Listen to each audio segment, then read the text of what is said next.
This is the last question and answer meeting. Again, there have been so many questions handed in and we cannot answer all of them.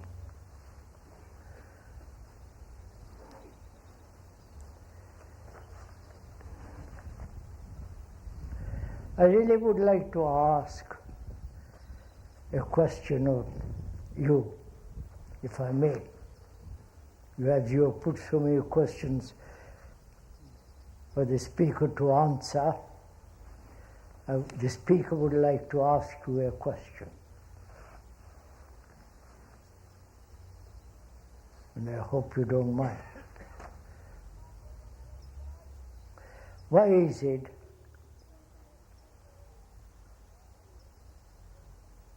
being so educated, living in an affluent society,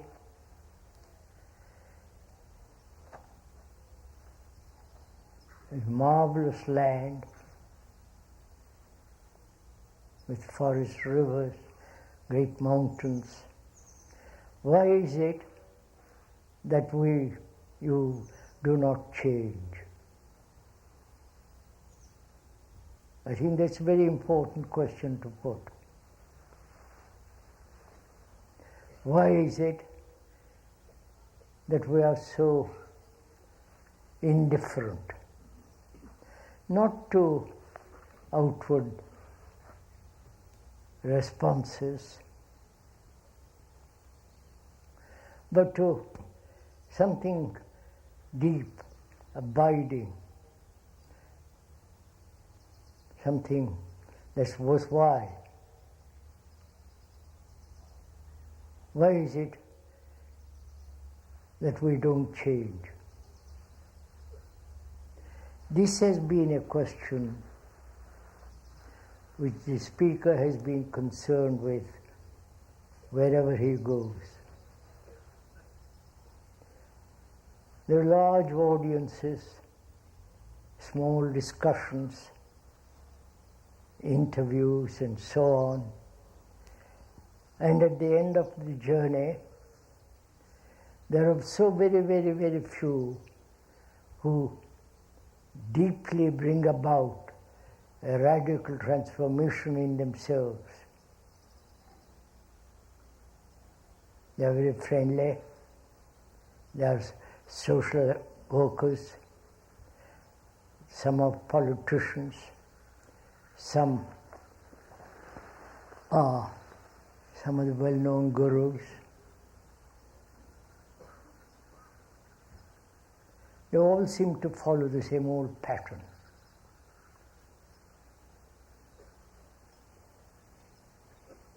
Outwardly demanding certain political changes to stop a particular kind of war,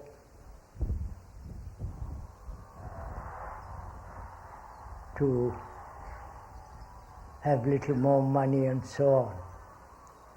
But deeply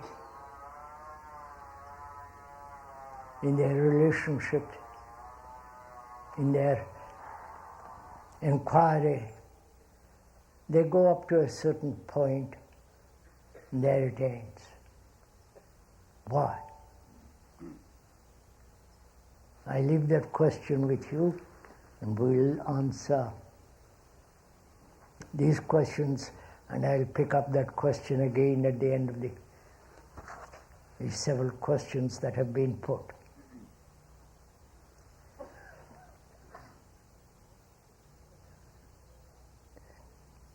One sees that chaos in the world is rapidly increasing.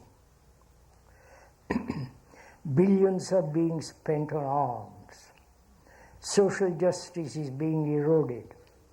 Governments, both totalitarian and democratic, are increasingly aggressive. Though one sees the necessity of much deeper, fundamental human change, could the speaker comment on the issue of active political involvement.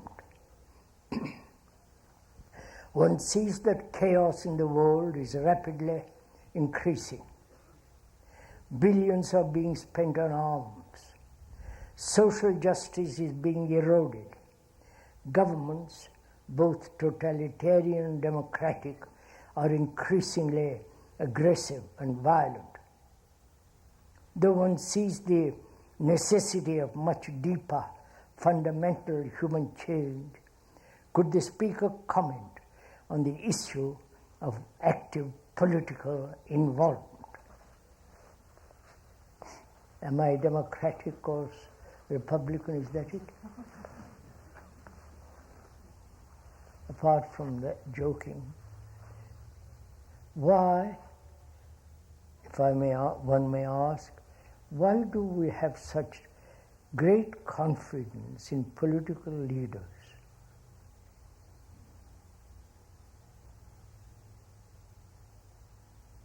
It is the same issue in all the countries,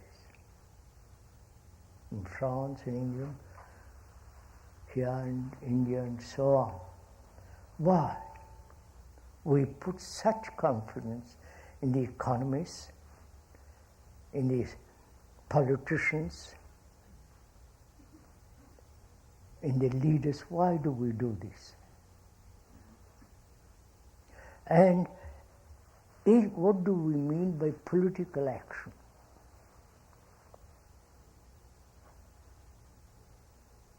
Please, we are inquiring together. You're not just listening to the speaker, waiting for his explanation and answer. We are thinking together over this problem, which is really a very serious problem, which is affecting the whole of mankind. Some political group, democratic, comes into power, conservative or Labour or Republican or Democrats, and they seem to have such extraordinary power, position and authority, and we follow them. They tell us what to do and we accept them. Why is it that sense of trust in them and their accepting their judgments? We are sent to war, according to some rulers, government officials, and thousands are being killed because their majority has voted them into power, position, and direction. And we merely, like sheep, follow them. Generally, they appeal to our lowest instincts, to our national pride, honor, and all that business. And we are stimulated by all that, and we are willing to kill others for this, for a piece of land, and so on. Why? Why do we trust them?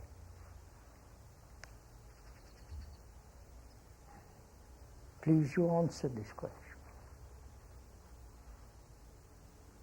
And what do we mean by political action, which is different from all other actions? Why do we separate politics from our daily living? Why do we separate a political activity of the left, right, center, or extreme left, extreme right?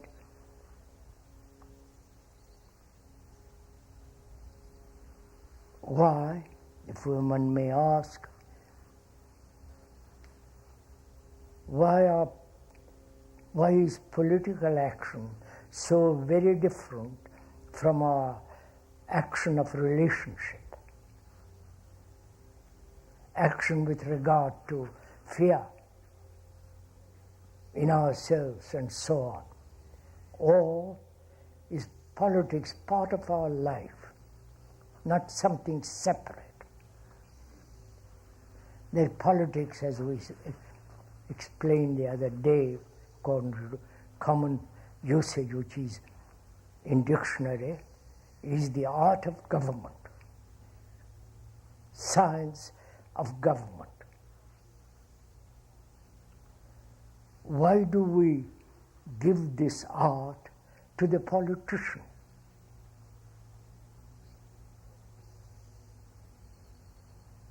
They apparently are a separate breed, different from us. This is really a question that involves, why do we depend on a politician, a guru, a priest, on anybody to govern us? Please answer this question.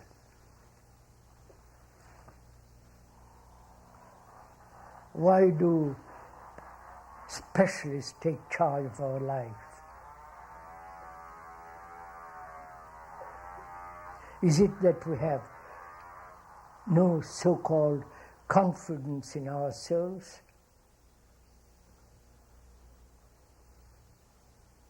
We are not sure of ourselves,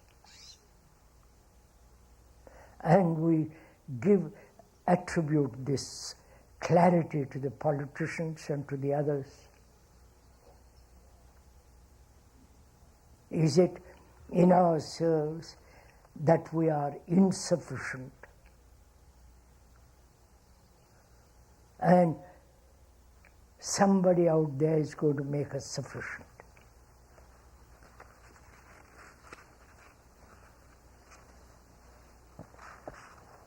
So, are we to treat life as separate factors,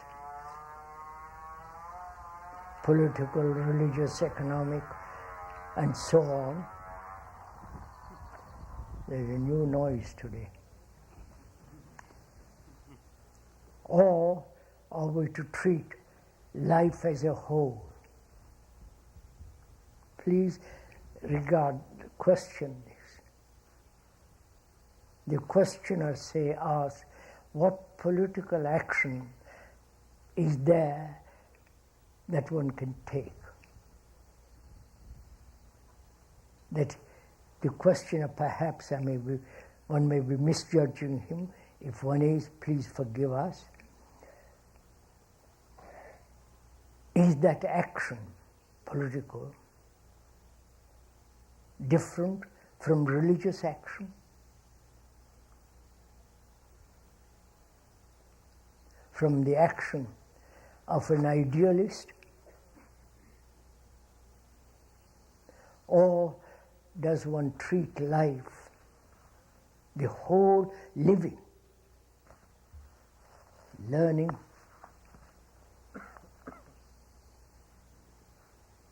in colleges, universities, schools, relationship, fears, faith, anxiety, and political action, all, isn't that a whole way of living? Am I conveying this? Is it that we are so fragmented in ourselves as religious action, political action, family action, individual action, collective action? You follow? Or do we treat life as a total movement in which all these activities are included? But if we separate one from the other, we'll inevitably bring about contradiction.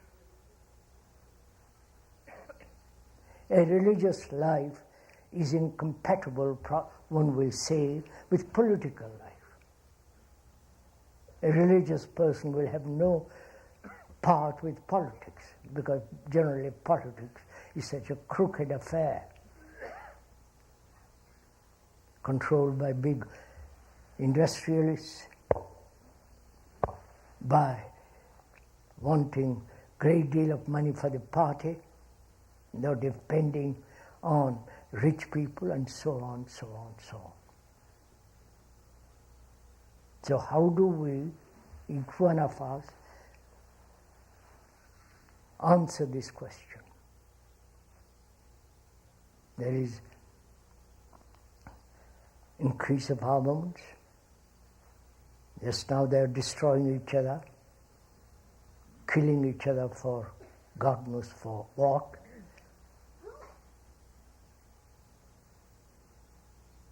And both the democratic world and the totalitarian world are becoming, as the questioner says, more and more aggressive. So how do you deal with this question?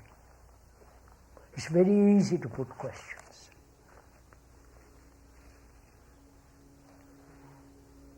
Very easy to put a question and try to find an answer from another.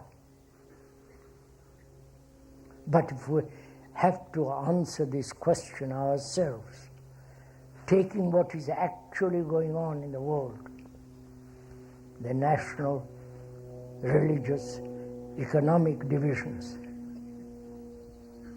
wars, tremendous spending of money on armaments,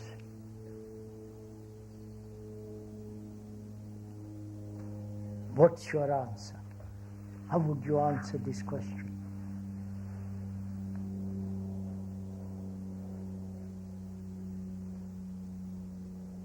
If we are Americans, we'll say America, our way is the best way, and so on, so on, so on. Or would you consider the right answer, the true answer is that we cannot separate these activities but treat life as a whole movement. And what is a political action? Would you like to start a new party, Social Democratic Party?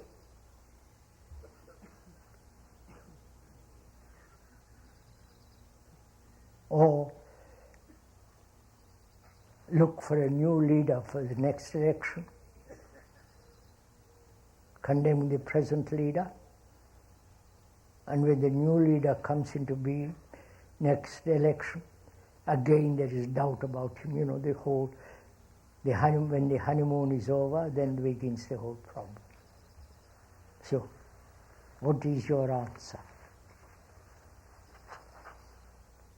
Please go into for yourselves.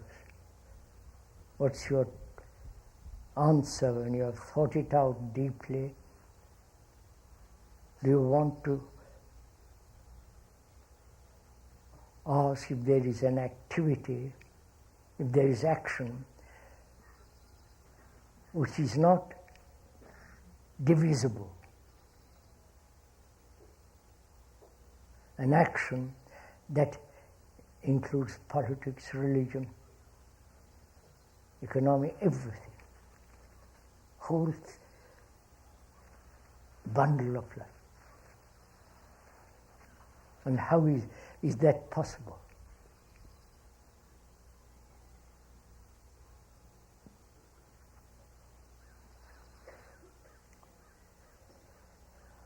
One sees corruption right through the world.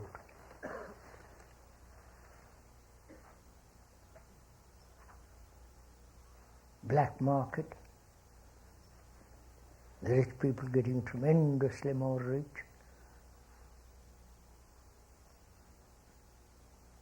The privileged classes, and so on. Where do you begin to bring about an action that will include all actions. Where do you begin?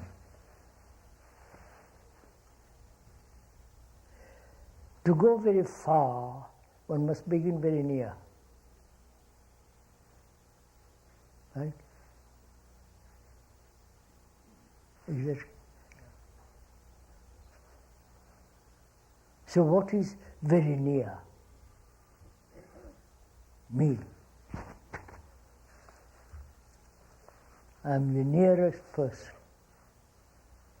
So I begin not as a selfish activity or self-centered movement. I am the nearest, or I am the center from which I start. Not out there. Can I live a life that is absolutely not broken up? A religious life separate from all other life activities, but a life that is political, religious, you follow? Can I live that way?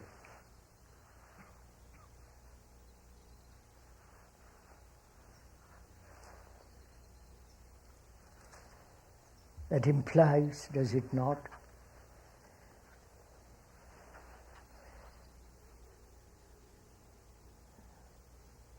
do I understand the whole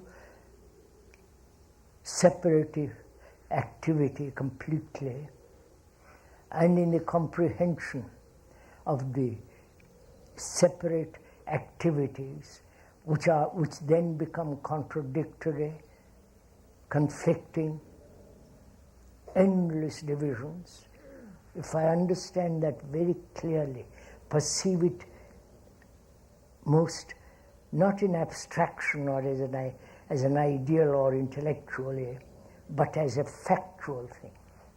From that observation, one will act which will be complete. Have I answered the question? If you are actually wanting to start a political action, new party, new group, new leader of your own, then I'm afraid you and I won't meet. We are back into the same old pattern. But we are saying a life that is complete, sufficient, psychologically, from that quality of mind and heart, then all action is included in that.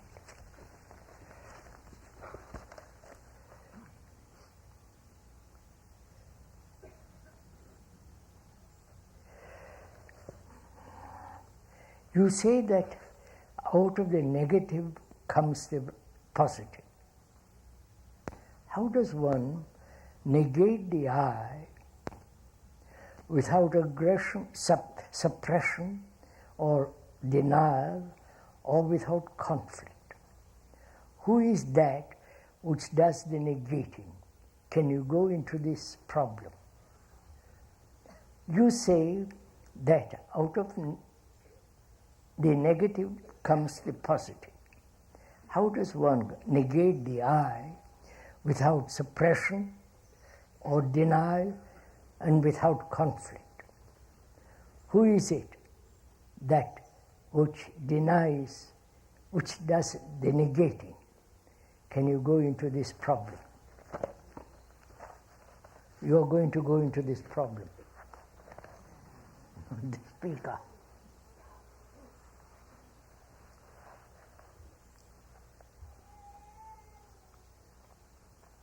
What is positive action and what is negative action? The positive action is, I must do that, I will do that. this is right, this is wrong. Or what is considered positive, following certain cause, idealistic cause, which will eventually bring about a different world and so on. The positive action, positive thinking, as the evangelists and others propagate, positive thinking. And what is negative thinking?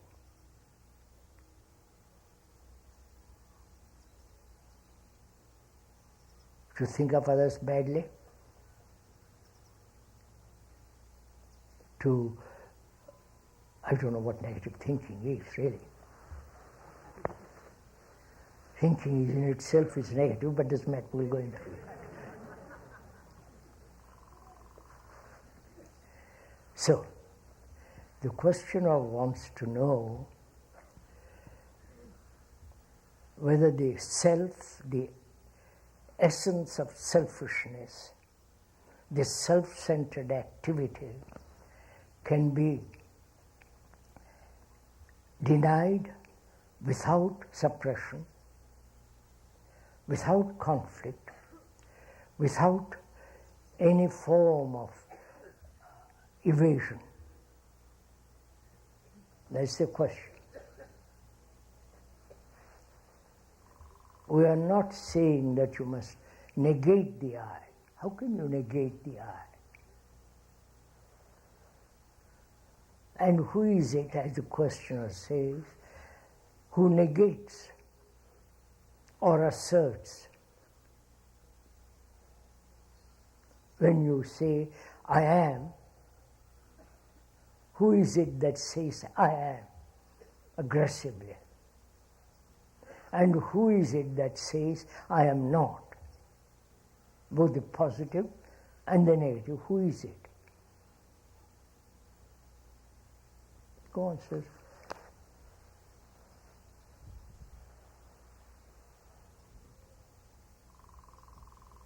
Is there a separate consciousness, a separate state of mind, a separate clarity in our consciousness? You follow what my question?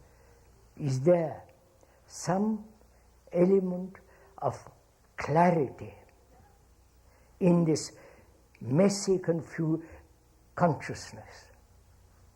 Messy, conflicting, aggressive, fear, conscious, there are fears, faith, beliefs, superstitions, and all that, in that confusion, which is our consciousness, is there a spot of clarity, which then can say, I will direct, I won't suppress, I will change this whole confusion.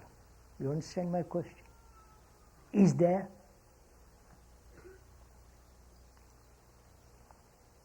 Please on. If one is terribly honest with oneself, doesn't want to deceive oneself, or accept some comforting idea, or merely follow some tradition, then you will say there is a field in this messy consciousness that is clear, unconfused, and that will bring about clarity in the whole field of confusion. You understand my question? This is the very old story that there is, according to the Hindus in the Asiatic world, a certain entity apart from all this. They call it Atman, God, or what you like,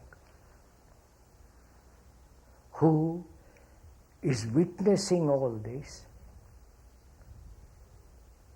And seeing all this through various forms of assertions, conflicts and so on, will ultimately free the mind from the confusion.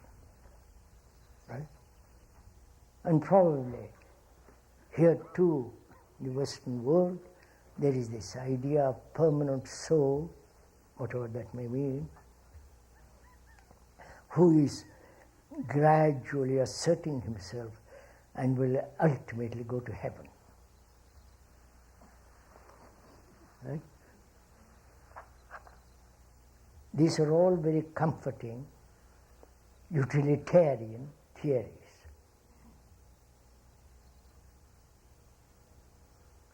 But they have not so far cleared man's confusion, man's conflict, his agonies, his loneliness, his depression, and so on. So, why not try, when you're all so practical in the West, and the East is also trying to copy you by becoming very practical, why not see that this is so utterly impractical? The God within you, or the soul within you, or the clarity within you, which will wipe away this confusion so easily. If that is not practical, as it is not apparently, because it has not succeeded in the sense, please let's be clear in the usage of that word, succeeded not to be something in this world, to have more money and so on, succeeded in bringing about complete comprehension, the ending of conflict and so on. As it is not, let's look at it differently. That means one must deny this, negate this.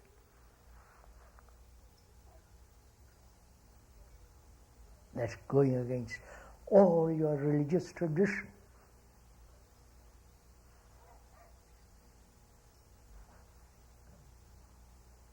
The Bible, the soul.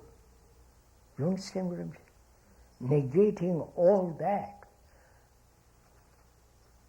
Then, if you do, then you can look at it differently. But if you have slight attachment to all that, conscious or unconscious, then you will not look for anything else.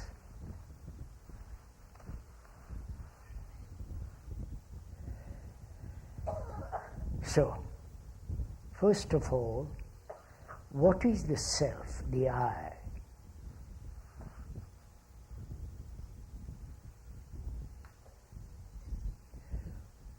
All the attributes, all the tendencies, the various forms of idiosyncrasies, various beliefs, the various hurts, the conflict in relationship, fear, loneliness, agony, seeking some elusive security, suffering, all that, the name, the form, is the you. Right? Or do you doubt that? If you doubt it, one should, then when you doubt something, it means you must examine, not just doubt. If you doubt that there is God, doubt. I'm not saying you should. If you doubt it, then you must inquire if there is such a thing.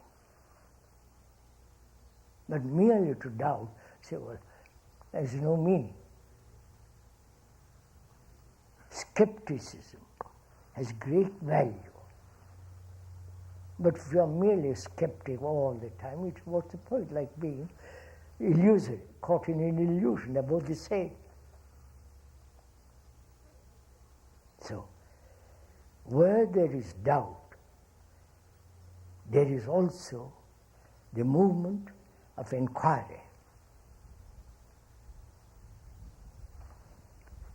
So we are inquiring together.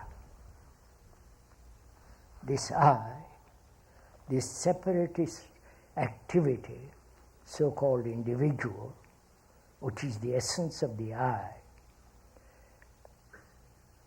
and the questioner wants to know how to negate that. The very whole activity of me, my possessions, my qualities, my aggression, the whole of that, how is it one to negate it?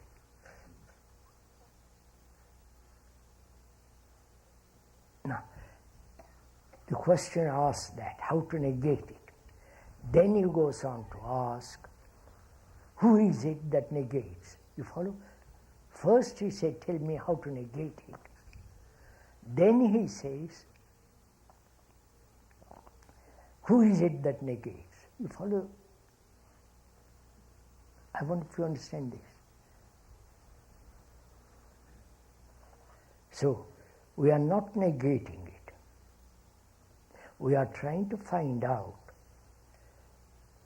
what it has done in the world first, this self-centered, egotistic activity, what it has done in the world, and see the reality of it, the actuality of it. And then inquire, who is it that is acting all the time from the center? You understand my question? It's not that we are negating the self,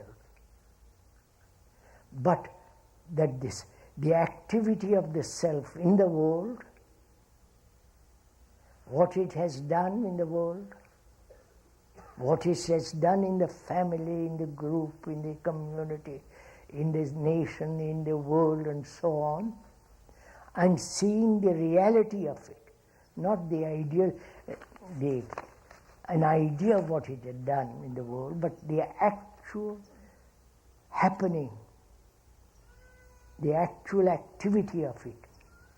And from there, which is our criteria, from there inquire if that self, which is creating such mischief in the world, can that self be looked at? You follow?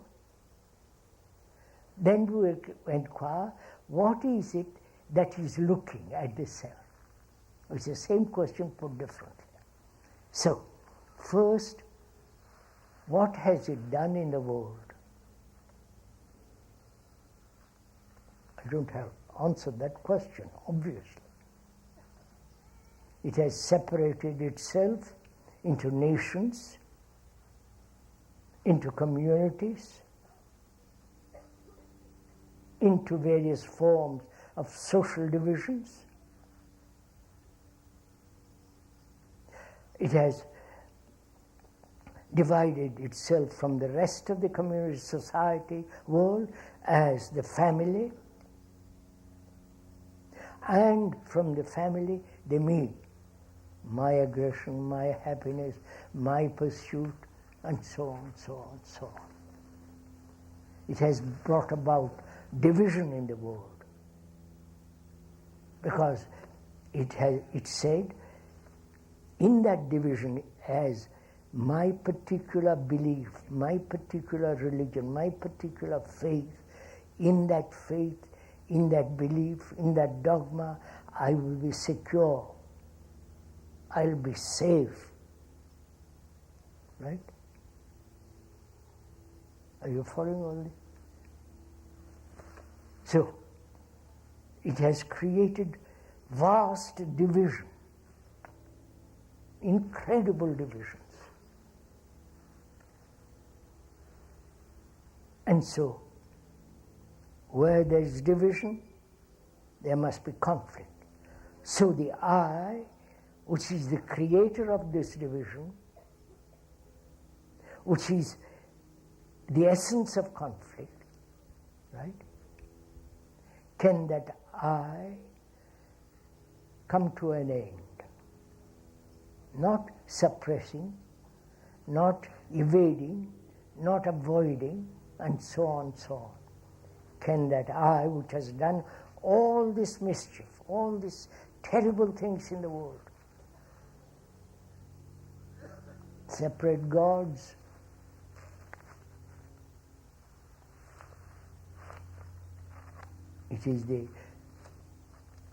it has brought about a million wars, thousands of wars. Is that a fact? For you, not for me. Is that a fact? Or is it an exaggeration?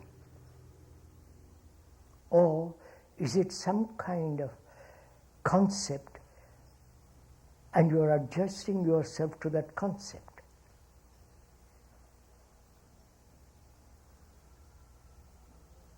That is, we think war is cruel and therefore the I must be, you follow? First conceive an idea and then adjust ourselves to that idea. We are saying, observe what is happening in the world without bias, without any partiality. And you see what the I, the so-called individual expansion, the individual aggression, the individual success, and so on, so on. What it has done in the world. If you are very clear on that point, then we say now, seeing what cruelties, bestialities brought about in the world, can this movement which is the me, can this movement ever stop or radically change? When you have put that question to yourself, then who is it that is to bring about a change? The questioner says that. Who is it that will end this self-centered activity, right? That's the questioner, or the questioner is saying. That is, we have to go much deeper into that, which is there a difference from the observer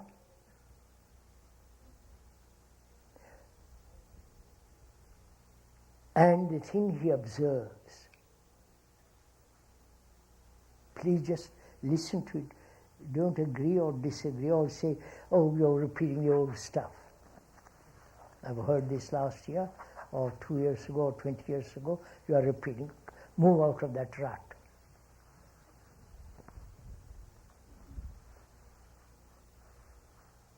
We'll move out of that rut. It is not a rut, but you might call it a rut. When you observe a tree, that thing,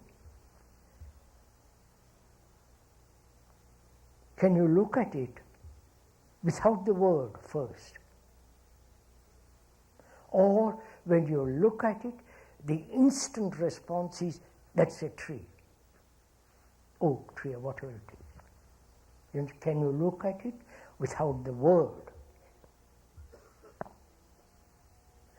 Word being the symbol, the idea, the memory which uses the word as the tree. You follow?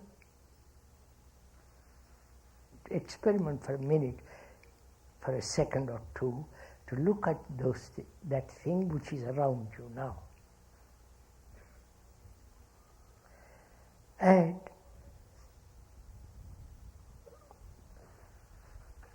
when you so look without the word, which is because word, we are caught in a network of words. I don't know if one realizes that.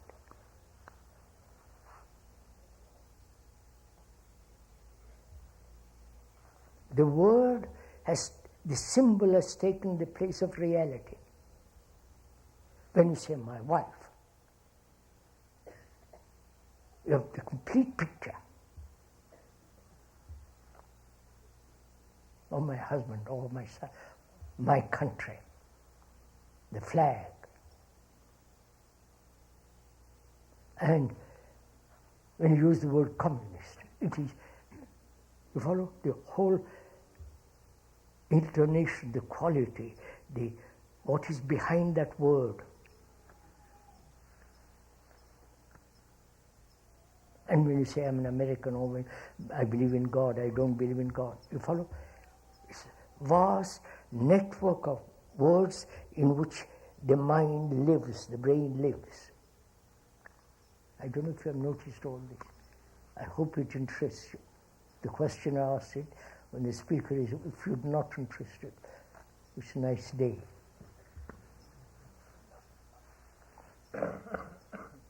Does one realize that?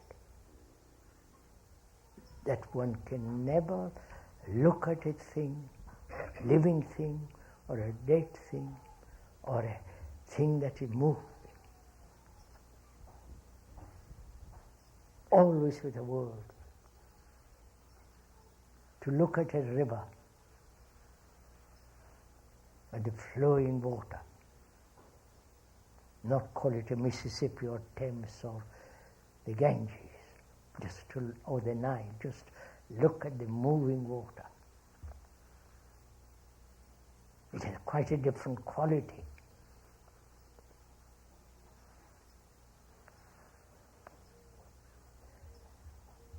Now, so can you observe, is there an not you observe, sorry, is there an observation of the movement of the self, which is anger, bitterness, hurt, just to look at all that without the word?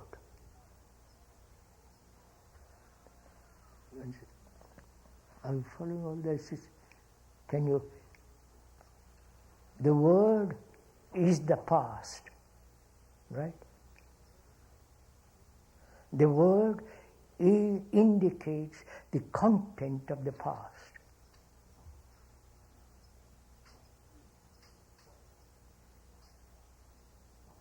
My wife, I'm taking ordinary example, my wife.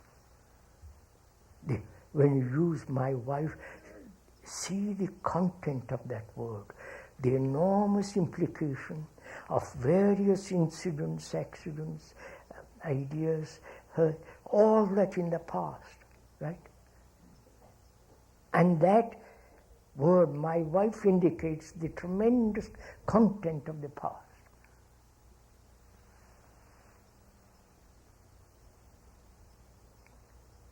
But can you look at the woman or the man without the past to look at her?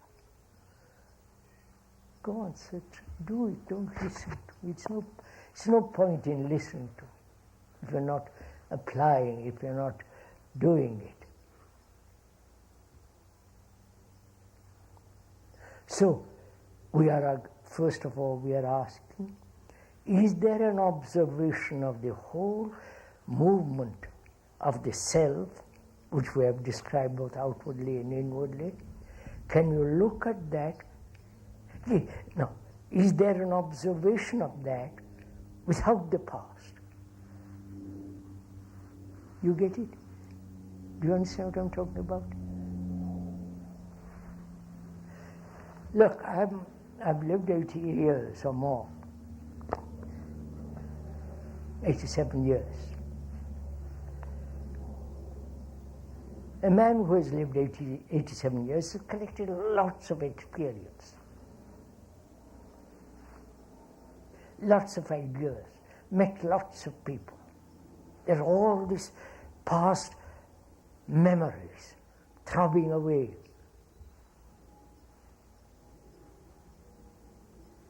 And either he's an idiot to live in the past, or memory with this person being very, very, very, very selective, and not live in the past, but watch things are happening. To observe without the observer, which is the past. Have I making clear? To observe. To observe one's reactions.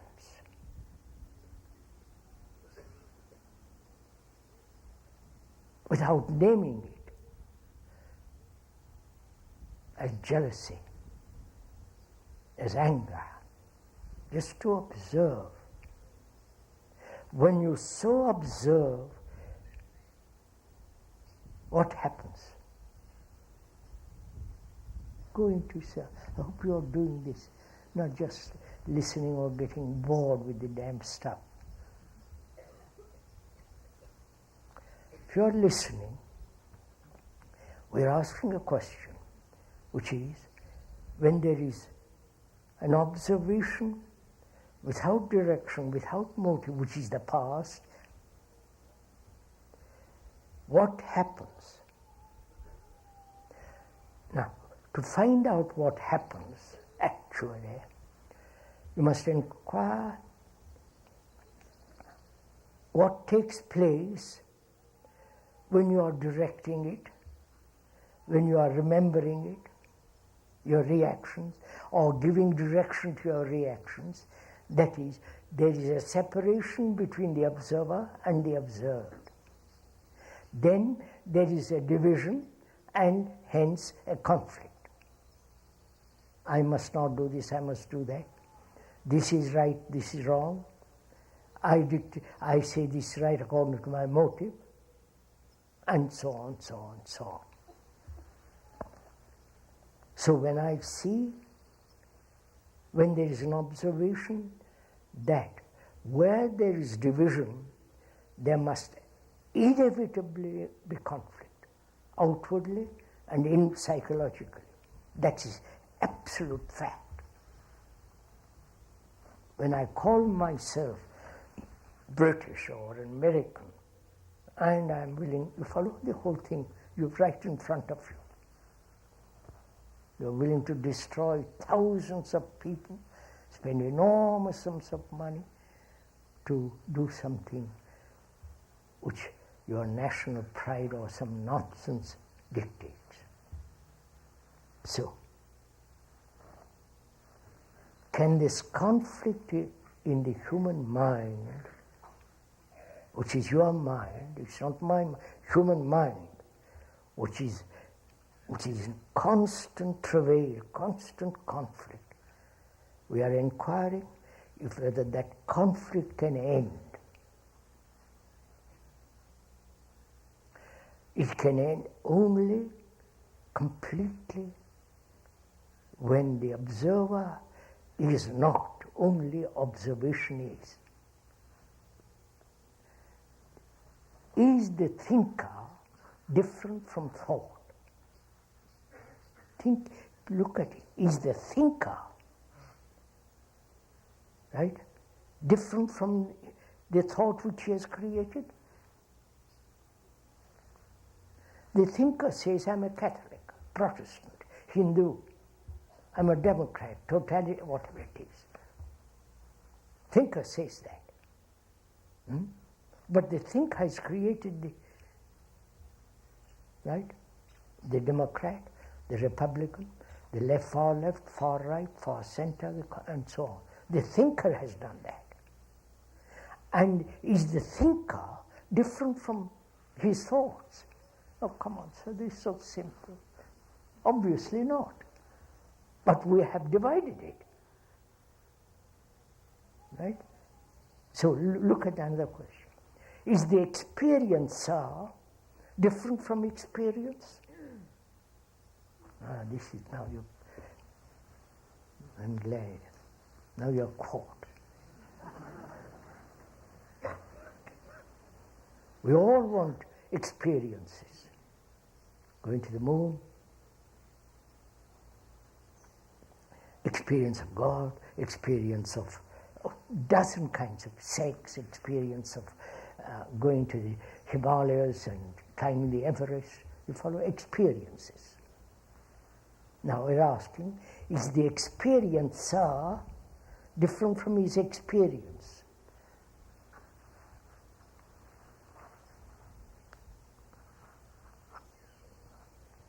Experiencer must recognize the experience, right? Right? Otherwise it's not an experience. You follow all this?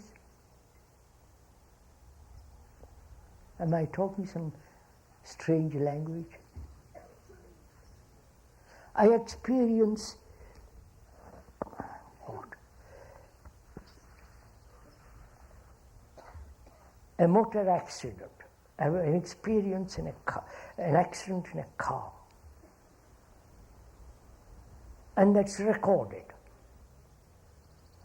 as pleasant, unpleasant, as hurt and so on. The expense of it and so on. That's recorded, right? The experience of that thing is remembered. And that experience is a memory which is different from that which has happened last year. Right? So, the observer is that experience of last year. Right? Oh, come on, sir. And that experiencer either wants to avoid future incidents of that kind, or if he is prone to accidents, he is inviting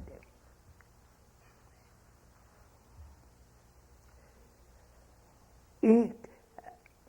We are asking, is the experiencer different from the experience?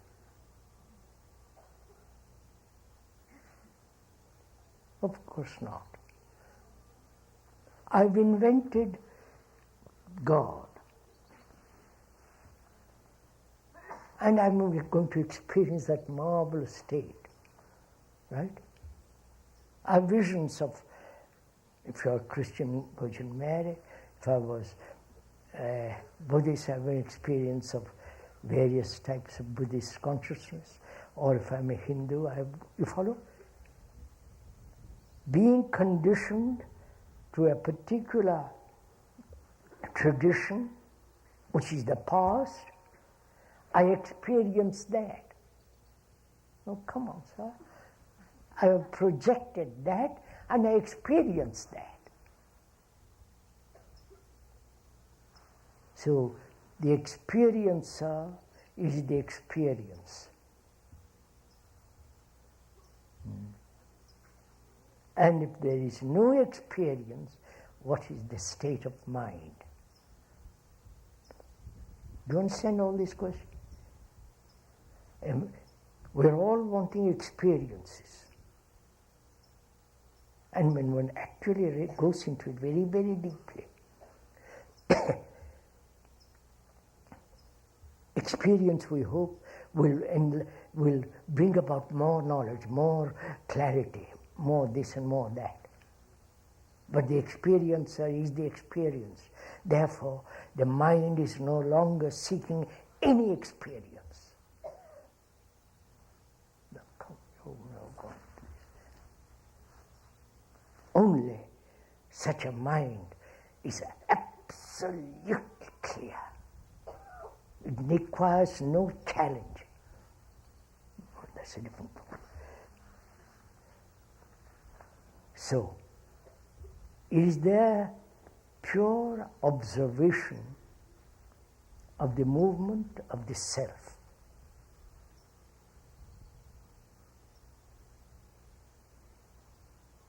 Because in that, the self is not different from the observer. There is only observation. Without the past accumulated memories interfering with observation. When the past memories and accumulated knowledge interfere, then there is wastage of energy. I don't know if you're following all this. Wastage of energy in conflict, in denying, in suppressing, in arguing, why should I, rationalizing the whole business, which is a form of conflict. Now, that's a wastage of energy. Whereas, when there is observation without the past, there is all energy is brought into being, all energy comes in that observation, which dispels that which is observed. It's up to you. I've said it 10 different ways. So there is no conflict with the self, or denial of the self, or suppression of the self. It is the clarity of observation, which is the greatest form of intelligence.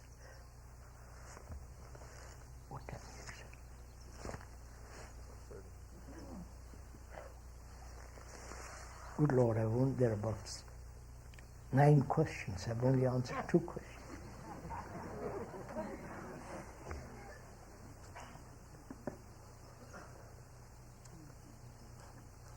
How does one not become a victim while not becoming a predator? What the difference? How does one not become a victim while not becoming predator? That is, how does one stop exploiting without being exploited, right? The same question, isn't it? I don't want to exploit you, but you are exploiting me. You actually are. You follow? It's the same question. Very interesting, this question.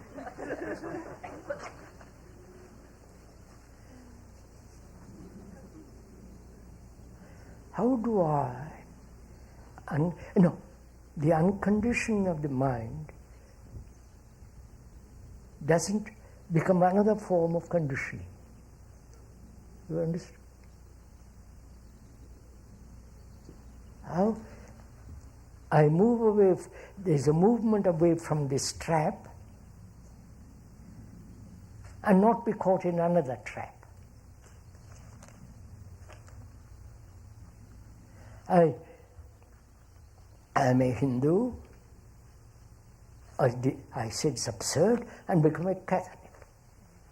Or I become I'm a Catholic and say silly stuff, and I join Hinduism or Buddhism, or become a Muslim. It's the same phenomenon, you understand? So one has to inquire, what is freedom?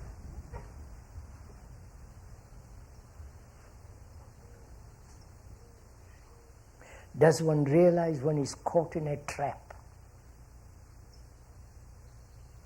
That is the same repetitive movement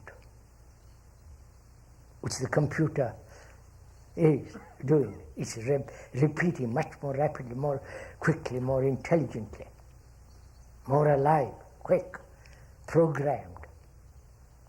And we are also programmed to be a Catholic, to be a Protestant, to be a Hindu, to be a Buddhist. You follow?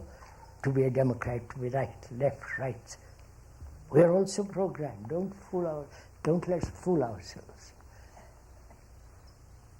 Therefore, we are repeating. Right? Come on, sirs, what are you waiting? And the questioner asks, is it possible to be free from conditioning, the predator and the victim, and yet not fall into another form of conditioning? Am I being fair to the question? Of course. You agree? Now, so I have to inquire, one has to inquire, what is freedom? This movement from one corner to the other corner of the field. You understand? The field is my consciousness. This whole world is my field. And I move from one corner of this field, psychological field, to another corner, and I call that freedom. Or I choose to move south instead of north, and I call that freedom. So I call choice freedom. I'm a Democrat, I choose to become a Republican. But it's the same movement. We're silly enough not to see that. So, is that freedom? You're following all this? Does choice bring about freedom? Or, where there is choice, there is no freedom.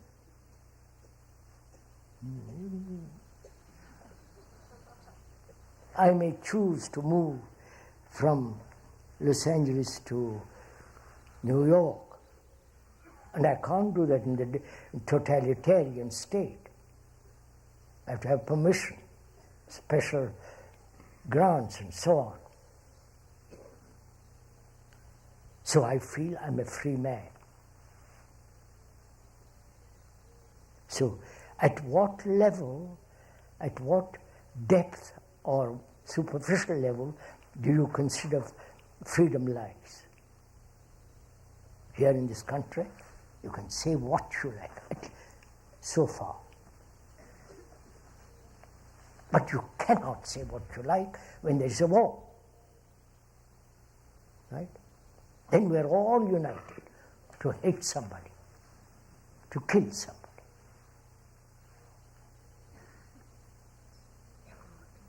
So what is freedom? Inquire, sir. The question is involved in that. What is freedom? To move from trap to trap to trap? To move from one kind of misery to another kind of misery?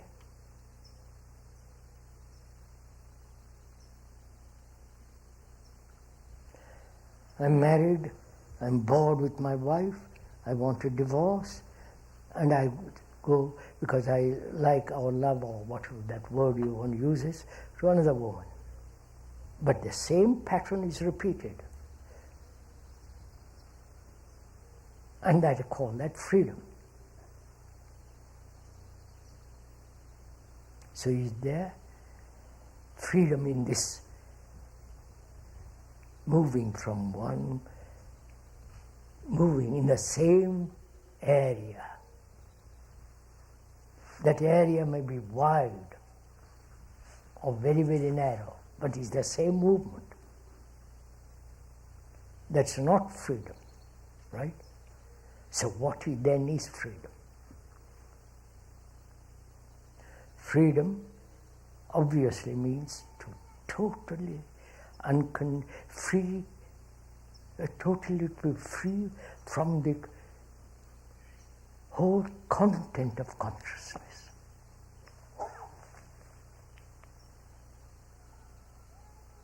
Understand?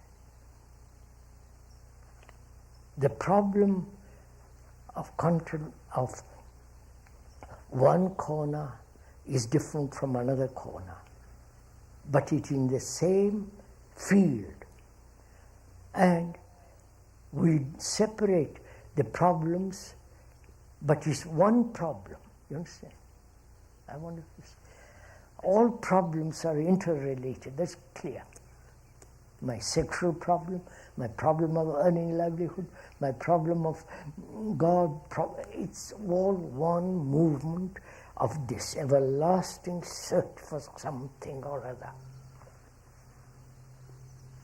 of becoming. So, freedom is the ending of completely of becoming something.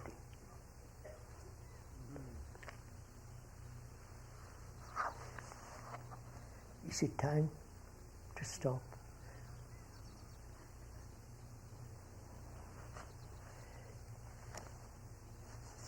What is humility and modesty?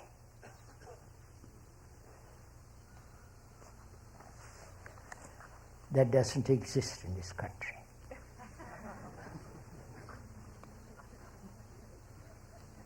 Nor in the Europe or India. So what is humility? And why have religions all over the world said you must be humble?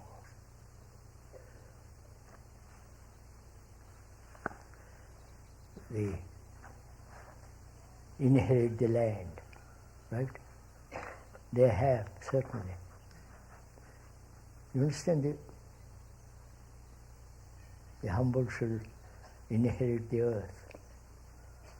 And the empire builders have inherited the earth. I wonder if you see this. No, you don't. Doesn't matter. What is humility? Can one ever know or aware of oneself being humble? When you know or aware, realize that you are humble, you are not, right?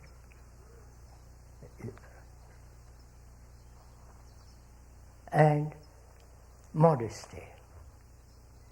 Are we modest? Go on, sir. We were talking the other day to an Indian, India. He was looking at a magazine printed in this country. It was one of those magazines where you see half-naked ladies. And he said, "My God, what's happened? Have they lost all modesty?" And he was horrified. Because here's an idea of modesty is that you must be absolutely up to here.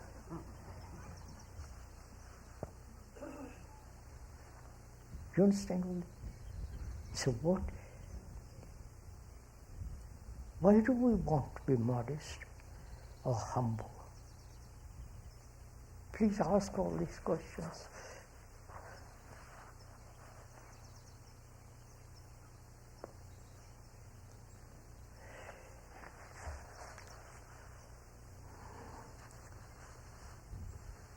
When I try to be humble, that is, willing to learn, willing to be told, abnegating myself in front of authority,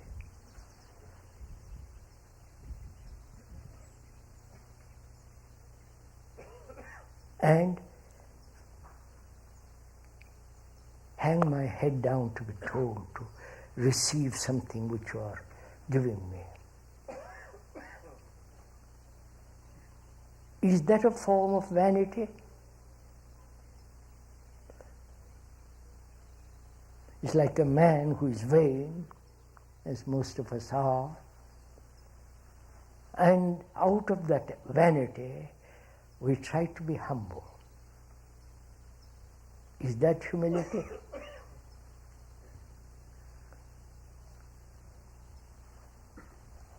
A man who is full of aggression, violence, tries to be modest.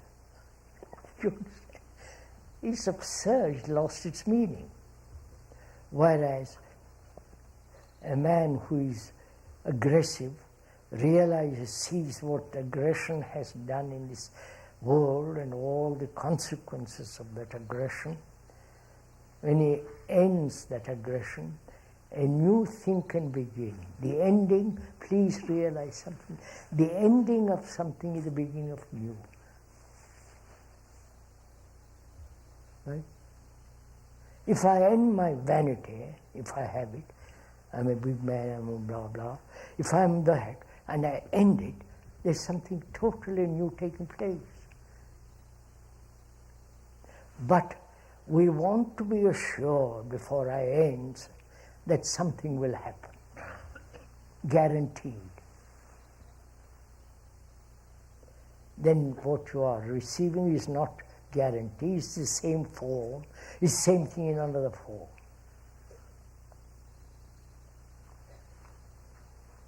So, I'd like to come back to our first question. You have heard all this, some many, many, many times. Others perhaps for the first time.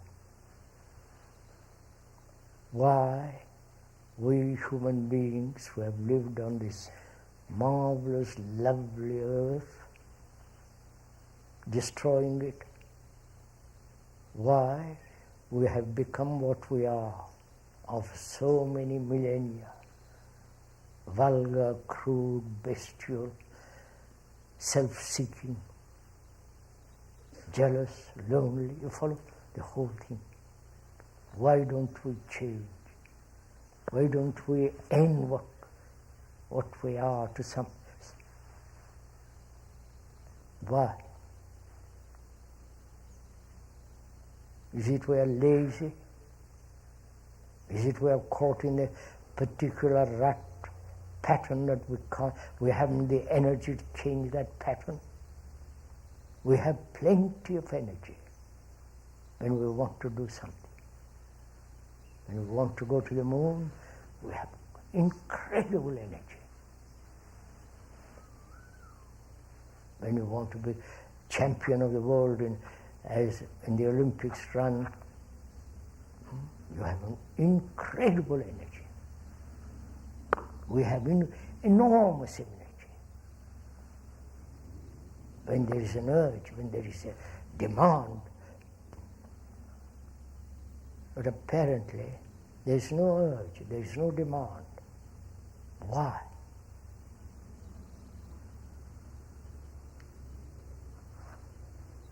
Is it our food we eat? Too much indulgence in sex, in drink, in this and that? Too much demand to be entertained? So we are wasting all that extraordinary energy which is part of us in some futile things, and therefore no energy to face these things and move, end.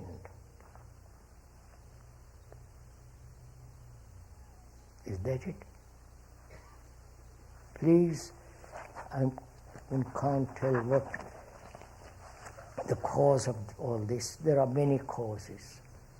But the explanation of the cause is not the ending of the causes. So, why is it? After so many, many, many years and thousands of years upon thousands of years, we are what we are.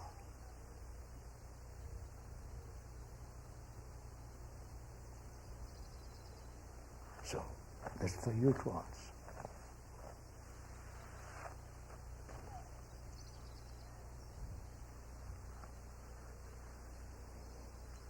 May I get up now?